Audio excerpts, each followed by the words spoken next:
Et si le permis moto n'était pas une réussite? Et si le gouvernement avait fait une belle boulette avec cette réforme? Dans cette vidéo, je vais analyser pour toi cette nouvelle réforme, te dire ce qui est plus facile, ce qui est plus dur, pourquoi le gouvernement a changé l'épreuve du plateau et surtout te dire ce que j'en pense.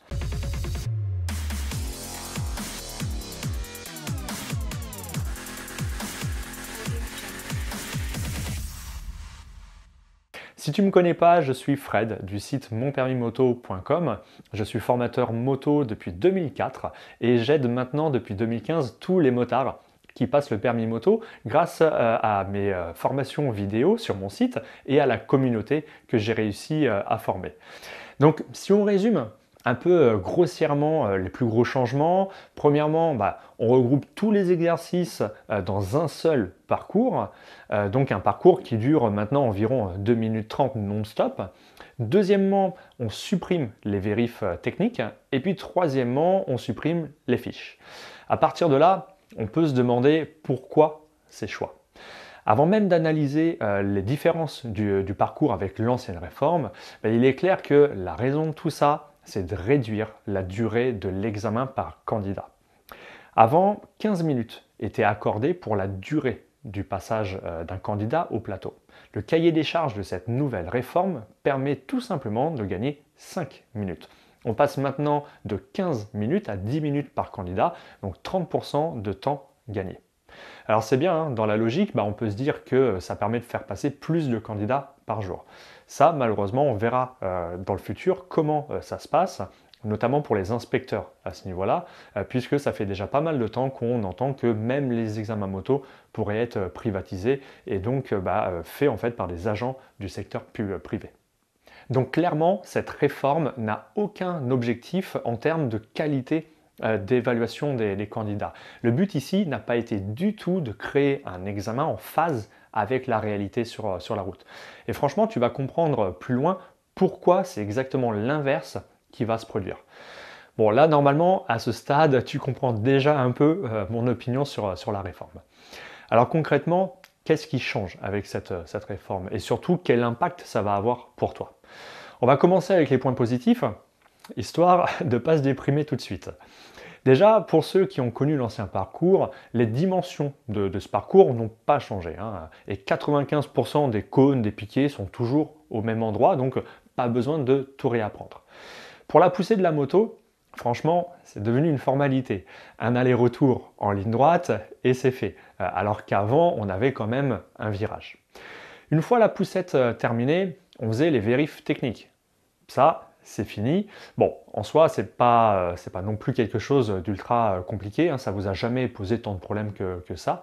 Alors même si le contenu des vérifs a été transféré dans l'ETM, je trouve ça quand même dommage de ne plus demander au moins à savoir contrôler les éléments principaux de sécurité, les pneus, les freins, les suspensions, enfin bref, voilà, c'est pas que faut pas que ça ressemble à un CAP mécanique, on est d'accord, mais voilà, un minimum quand même.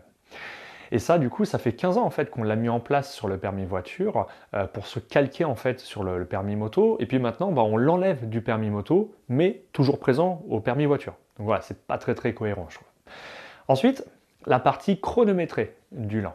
Elle est plus courte qu'avant, donc toute la concentration que tu mets pour rouler super lentement durera moins longtemps. Théoriquement, environ 4 secondes de moins, puisqu'avant il fallait faire au moins 20 secondes, alors qu'aujourd'hui c'est au moins 16 secondes. Donc on sature moins le cerveau. Mais le revers de la médaille, c'est que beaucoup cherchaient avant à gagner du temps dans la ligne droite, entre les piquets. Maintenant, c'est dans les virages qu'il va falloir gagner du temps. Donc pour ça, il va falloir bosser l'équilibre dans les virages pour pouvoir rouler plus lentement. On a aussi les fiches qui ont été supprimées et intégrées dans le TM comme les vérifs. Ça, il faut avouer, ça a été quand même pour vous une bonne surprise. Combien j'ai eu d'élèves se décomposer devant l'inspecteur au moment de réciter ces fiches. Et là, tu dis non, il vient de réussir tous ses exos du plateau et il va se foirer sur les fiches. Bref, pour moi qui assistais à ça, ça me foutait quand même vraiment les boules. Bon, tu sais quoi? C'est fini pour les points positifs. Ouais, ça en fait pas beaucoup. Et donc maintenant, on va voir un petit peu qu'est-ce qui est plus dur dans la nouvelle réforme selon moi.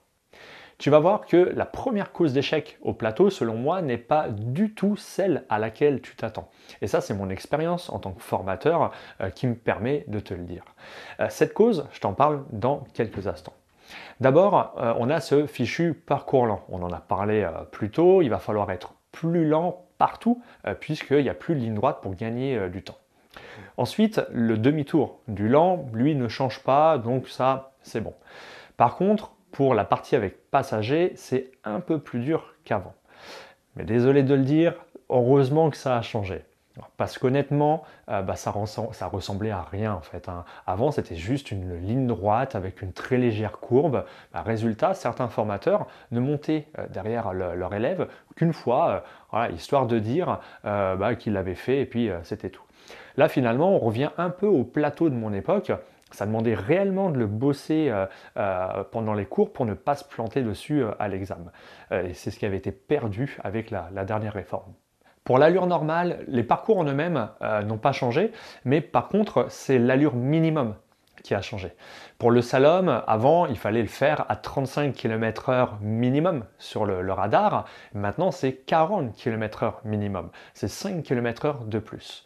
Alors, pour rappel, hein, ce slalom est là pour voir si tu sais utiliser la technique du contre-braquage pour incliner ta moto à allure normale. Mais honnêtement, le slalom, il est tellement large qu'à 35 km/h sur le radar, tu peux incliner ta moto juste en l'emmenant avec ton corps. Donc l'exercice, en fait, il n'avait pas de sens. Maintenant, à 40 km/h, ça va changer un peu la donne. Et si tu n'utilises pas le contre-braquage pour incliner la moto, ça commence à être un peu compliqué pour le faire à 40. Bien sûr, hein, je t'explique tout ça dans la formation vidéo sur le site si tu ne vois pas de quoi je parle. Le freinage d'urgence a lui aussi pris 5 km/h.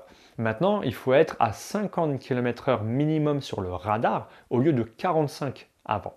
Il faudra faire franchement un freinage quand même assez puissant hein, pour pouvoir s'arrêter à la ligne C5 sur sol sec par rapport à avant.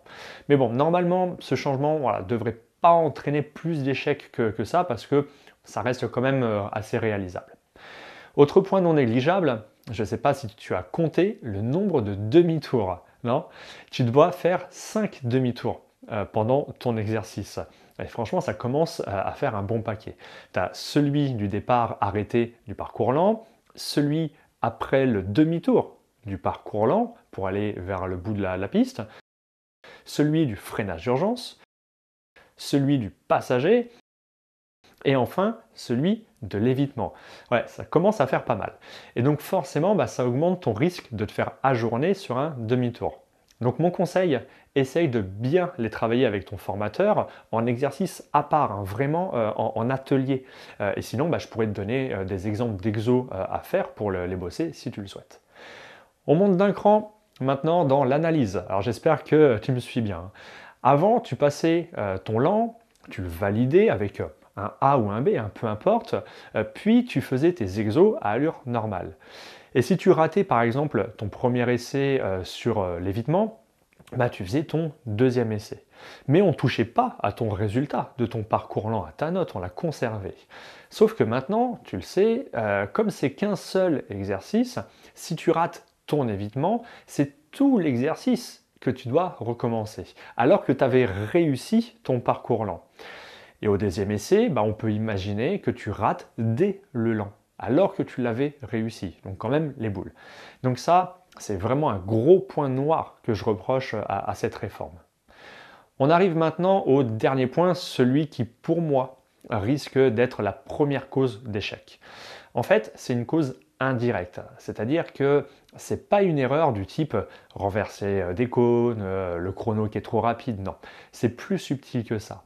Cette cause, c'est la perte de concentration liée entre autres à l'apnée ou à une mauvaise respiration. Vous êtes nombreux à oublier de respirer pour faire le parcours lent, notamment. Ça paraît bizarre et ça paraît bête à dire, mais si tu respires mal, ton cerveau est moins bien oxygéné, donc il réfléchit moins bien. Et donc, tu poses un pied à un endroit où tu n'en poses jamais, ou tu te trompes bêtement de sens pour faire un demi-tour, une erreur que tu fais jamais. Si je te dis ça, c'est parce que c'est ce qui est arrivé à un bon nombre de mes élèves pendant toutes ces années, alors que pourtant sur la piste ensemble, tout se passe nickel. Et ce problème va augmenter, puisque avant, une fois que ton parcours lent était terminé, tu pouvais reprendre ton souffle, le temps d'attendre ton tour pour l'allure normale. Mais maintenant, tu enchaînes tout le parcours qui dure environ 2 minutes 30. Et sans que ça paraisse, hein, c'est extrêmement long. Je pense qu'il est possible que certains se fassent davantage avoir sur le dernier exercice, l'évitement, alors que pendant les cours, cet exo ne leur pose pas de soucis, hein, et justement à cause d'un problème de concentration, de respiration. Donc là, il va falloir que les formateurs soient beaucoup plus vigilants sur ce détail, vraiment travaillent la concentration et la respiration. Alors ça, ça va entraîner justement autre chose dont je viens furtivement de te parler juste avant, c'est les erreurs de parcours. Il faut avouer que si tu regardes le parcours dans son intégralité, ça ressemble quand même à un vrai merdier, sans vouloir être vulgaire. Alors déjà, beaucoup disaient que le plateau était un exercice de cirque, mais là, je dois avouer malheureusement qu'ils ont raison. Donc le risque, c'est de ne pas connaître parfaitement le parcours par cœur et donc de se planter de sens, par exemple, sur un des demi-tours. Bref, voilà, le truc hyper bête, hein, parce que ça ne remet pas du tout en cause ton niveau de maîtrise de la moto. De mon côté, je peux t'aider notamment sur ce point puisque dans les jours qui viennent, dans ma formation vidéo, tu retrouveras un module entièrement dédié à la préparation mentale créé pour moi par un hypnothérapeute et qui va te permettre de travailler plusieurs choses. La mémorisation du parcours, par exemple, via une technique de visualisation que les hypnothérapeutes utilisent pour permettre au cerveau tout simplement d'avoir déjà la sensation d'une expérience positive de cette épreuve en éliminant en fait les différents points de stress et les peurs concrètes qui peuvent survenir. Je viens de te parler de stress, et tu pourras aussi profiter dans ce module de séances d'hypnose à écouter pour éliminer tes peurs et tes barrières qui peuvent avoir lieu pendant tes leçons ou aussi pendant ton examen et surtout pendant ton examen du plateau. Voilà, maintenant je pense que tu sais un peu quelle est mon opinion sur cette réforme du permis moto.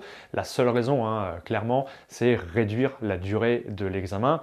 Et ça s'est fait totalement au détriment de la qualité d'évaluation des candidats. Si la vidéo t'a plu et que je t'ai apporté quelque chose, pense à mettre un petit pouce pour m'encourager à faire d'autres vidéos. Et n'oublie pas de t'abonner si tu veux recevoir d'autres vidéos bien sûr. Et puis dans la description, juste en dessous, tu pourras trouver plein d'infos intéressantes, par exemple pour t'inscrire à mes lives, pour télécharger mes e-books, recevoir des vidéos gratuites. Bref, voilà, je peux t'aider si tu es en galère. Je te remercie de m'avoir suivi jusqu'à la fin et je te dis à bientôt. Ciao!